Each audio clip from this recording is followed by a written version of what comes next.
Goeienaand, welkom by Fokus op Wêreld. Net Francis. Vanaand praat ons met die agentskap oor die nuwe e-tolstelsel. Ons hoor hoe ouers van dwelm in vrees leef en ons maak 'n draai in skaap. Die en omstrede e-tolstelsel tree in werking. Volgens die Suid-Afrikaanse agentskap SANRAL het sowat reeds geregistreer. Dinsdag selfs verder kan styg. Eier egter om te registreer en waaronder die vakverbond COSA bond Solidariteit is sterk gekamp. Die regering waarsku dat motoriste streng vervolg kan word indien hulle nie vinnig aan. My gas vanaand is Woesie Mon van SANRAL. Woesie, goeienaand. Thank you for. So what's considered a registered or a registered motorist? Well, a registered one who has registered an e-toll. They may not necessarily have it, but they will be registered in their vehicle license number. A registered user would also have a vehicle license number and an e-toll. So to be a registered user, count. But if I had an e-tag, but I don't account because I don't want you to have debit orders or my bank information, what? Debunk that myth. This system is a prepaid. Motorist does not have to give up. You can choose this prepaid having a minimum credit amount, and you tell us that a particular threshold, an automatic debit, you will do a manual transfer via EFT, or you can walk into centers and pay cash in order to top up. You're going live on the 3rd of December. Thus far? Yes, Lynette, we've had 18 months to conduct trial. Your viewers would remember that we have started in April 2012, interdicted. It has cost us money. On the other hand, it's given us more than to do various tests. So from an IT point of view, come the 3rd, we are ready. So I would imagine, particularly if it's just trial run, came across some glitches. I'll mention the other people are mentioning, but what have you found thus have been the glitches and how have you straightened it out? Well, I wouldn't say there's been anything, but in any new software, there would be some glitches. We have put enough measures to make whatever eventualities may come live. The system has been tested, except that for the past 18 months, but we have been monitoring every vehicle that's going.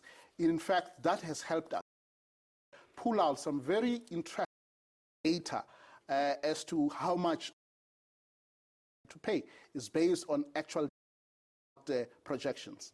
So, an idea how many people have registered. I want to get back to some that was raised quite a long time ago during these lawsuits. They were mentioned at capacity to actually prosecute people.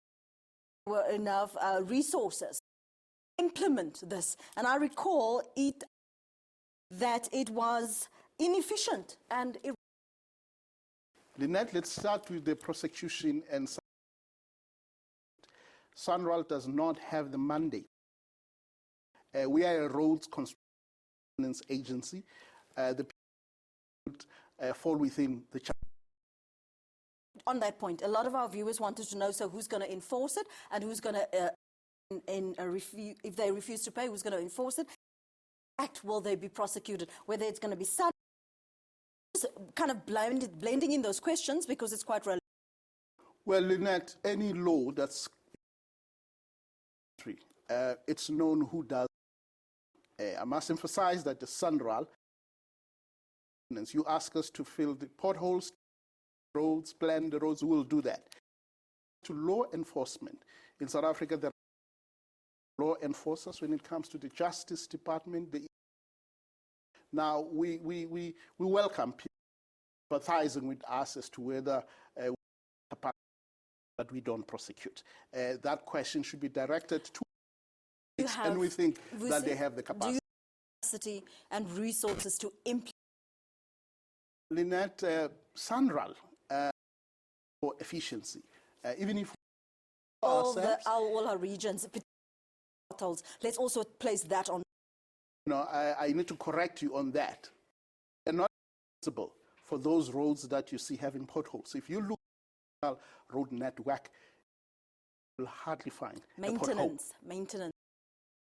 Yes, we've got about 800 that are looking after the national road network across the country. It's well maintained. I will not compare it to the country in this continent, but best when it comes to road infrastructure and maintenance in Africa.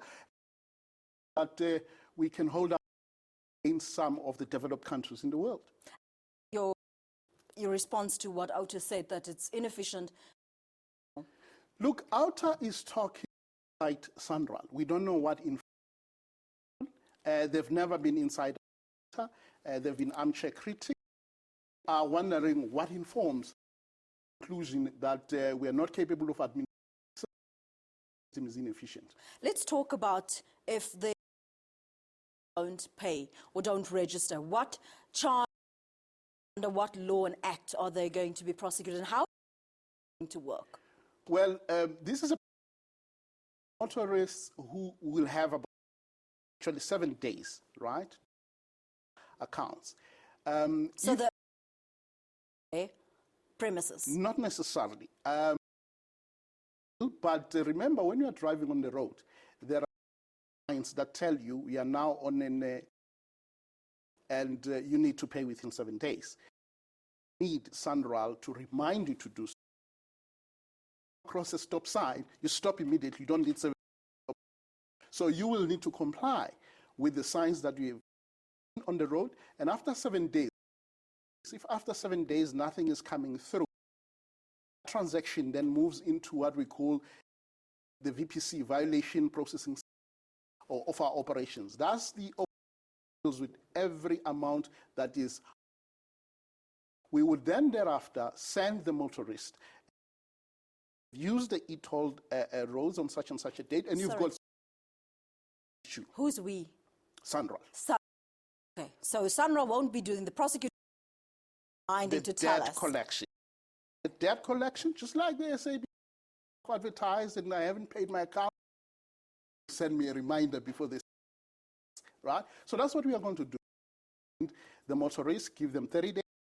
If a motorist pays within 30 days, right, qualify 60% discount. But now, the motorist has fallen into what we call an alternate user and has forfeited he or she to. An alternate user, 3 times the standard tariff. Why we don't want to burden those who are the cost of pursuing those who are. So if you're not complying and you'll have to bear the cost at the end. And for example, now you send me information, but you can't reach me because you don't have my, besides the fact if it is the correct to my my address. I want to talk a little bit about movement, because it is a lot of people say just will disobey this because why should we pay for our rolls as well? Why should we refuse to pay? That's very unfortunate that we do have data of tourists that in this country. In our system, we can reach. Those who say we will defy, unfortunate, but let's state that passing through in this country without paying your actually a criminal offense. Is a badge of honor to be criminal. No one would want to be defined as. And we would encourage those who are saying, defy, to reconsider their position. Those of the country, we cannot have a country which laws we are going to obey. Otherwise, we're going to have. For people who don't want to use tagged roads, the alternative routes are that those might become congested? Well, naturally about that, but we are working very closely with the provincial government. They are in charge of the provincial roads, the alternative. MEC Vadi this week held a conference where he unveiled the road. Gauteng, I'm told, has a road network of about 5 kilometers. The e-toll is only 201 kilometers. Think that out of the that has come out of this issue in the Gauteng is actually tolled. It's only 201 kilometers. A toll network of 5,000. Use the e-toll road. Network roads. But hopefully, you'll set the example. If I don't want to, because I'm trying to save money, and I can use alternative routes. Talking about the issue of money, because there's a lot of people that's saying, our electricity, we can't afford to pay for water, for food, or etc. Their pockets. Why aren't they to even encourage people to register? Given a discount of 48% for users. Discount of 48%. Discounts if you are a registered e-tag, you get frequent user discounts, for an example. Maximum cap for an ordinary motor 50. Once you have reached that, is 100% discount. There's a day of travel discounts, off-peak discounts for those that are registered and have got an e-tag. To commit to another interview in about 3 months' time so that we can check whether as efficient as you propose that it is. Thank you so much for your time this evening. Vir ons hoe die dwalmduiwel ouers terroriseer, bly ingeskakel.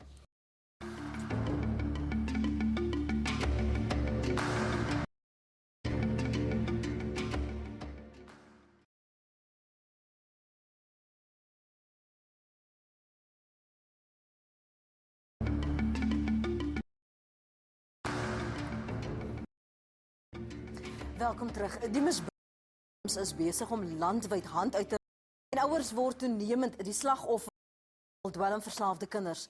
Van 16 dae van aktivisme teen vroue volle swang en regisseur fokus vanaand op die tipe geweld. Tot die feesseisoen is jong kinders in vir dwelmbase en ouers word 'n werklikheid. Hier is haar. Dwelmmisbruik neem toe in sy gesinne wat daardeur geraak is raad op. Ouers meen aangerand gedreig en word soms. Die verhaal van Ellen Pakkies van Lavender het in 2007 die land geskok nadat hom dood verwrig het. Pakkies besoek dese gemeenskappe om hulle te waarsku van dwelmmisbruik. Kan nie die te kry, want as hy in jou huis inkom, dan gee hy het amper so naar ry, wanneer doen klaar gespuit is. Nou, jy moet uitkyk vir wanneer kinders aan die huis sit, en dan wil jy moet in hulle gesig kyk, dan sal hulle altyd hulle keppies op hulle kop hê. Vera Venter van Middelburg in die Ooskaap meen sy het nie bedoel om haar seun dood te maar wou hom eenvoudig net skrik maak. Sy vertel hoe hulle in lewe het omdat hy haar telke male gedreig het as sy nie vir hom geld, drank of dwelms wou gee nie. Elke maand as ons by soekie, min geld, hy forceer geld, ons moet dit gee. Ons moet dit gee. Dan is hy is in Augustus van maand nadat hy vir verkrachting vrygelaat is. Jy gaan sien, gaat saam nog. Toe dink ek nie. Ek gaan ek kies uit ronkes. Gaan ek.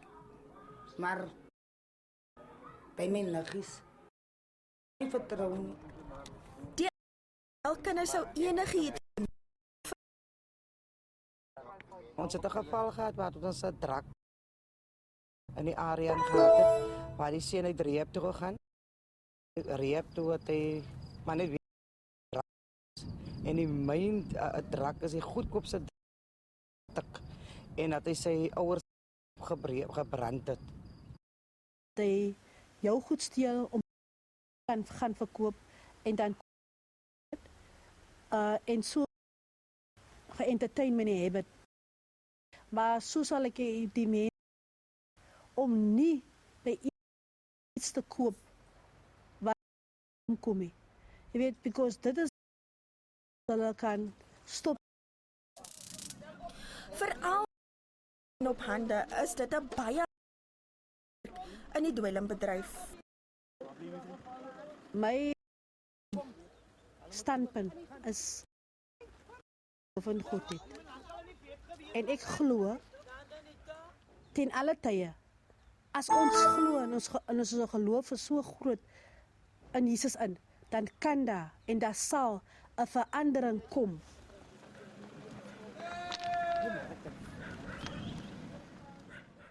Net hier verwoes 'n geskiedkundige gebou in Uitenhaag, bly ingeskakel.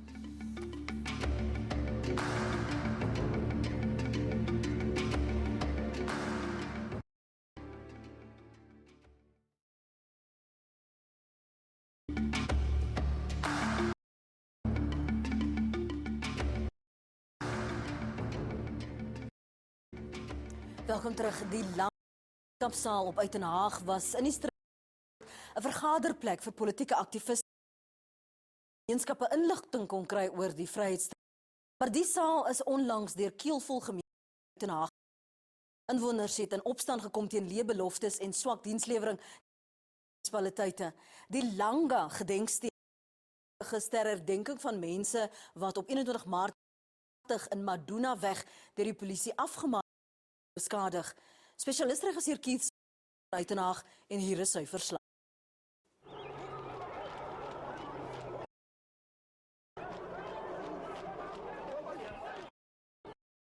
In die 80er en 90er jare was die ontworpeling van 'n tool van die onderdrukte massas. De lewens in die straat. Maar vandag het rollen ander oogmerke. Ons sien ons in die kontemporêre konteks van hierdie protesaksies, proteskultuur, word nog steeds gebruik as 'n simbool, manifestasie van hulle oor die ongeregtighede wat hulle is daar. Voor daarvan sien ons dat, soos in die verlede, Hollyse tekens uitgesoek en hierdie tekens word dan gebruik as 'n manier hoe die mense probeer om hulle misnoot teenoor sien rondom hulle aangaan, hoe hulle probeer om dit nou uit te spreek. Nou die Langa gemeenskapsaal hier agter my is ook in die protesoptogte in brand gesteek. Nou aktiviste hier sê hierdie saal het in die stryd teen apartheid 'n baie belangrike rol in die gemeenskap hier gespeel.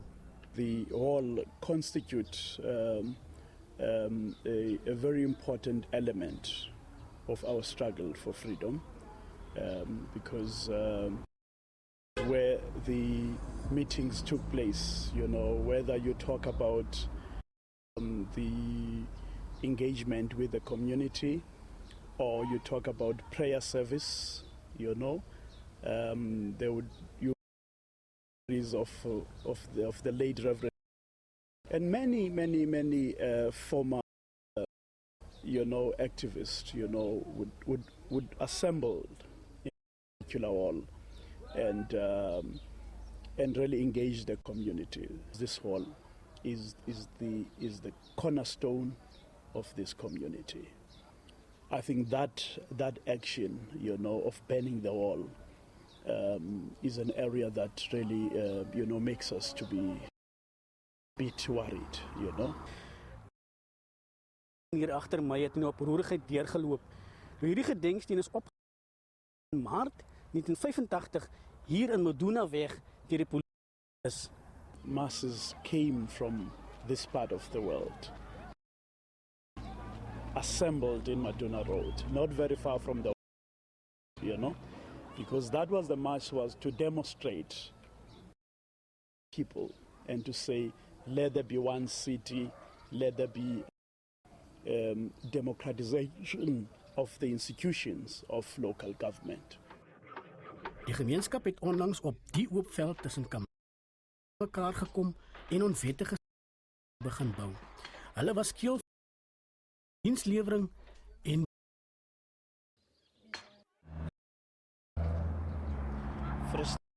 ons mense in ons gemeenskap veral in want na 94 as ek jou net kan deurvat hier en jy sal sien net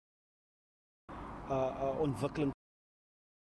Ons mense sê drink aan die agterspieël want ons beloof deur regering. Die leebeloftes het mense getref. Die mense het gefrustreerd. Jy kan nie van 94 nou 13 nog steeds een antwoord hoor om te sê hier is nie plek nie. Die ontstoke betogers het tot so ver gegaan om kantore van raadslede af te brand. It's a big worrying factor because what's now going to happen is that service delivery will suffer.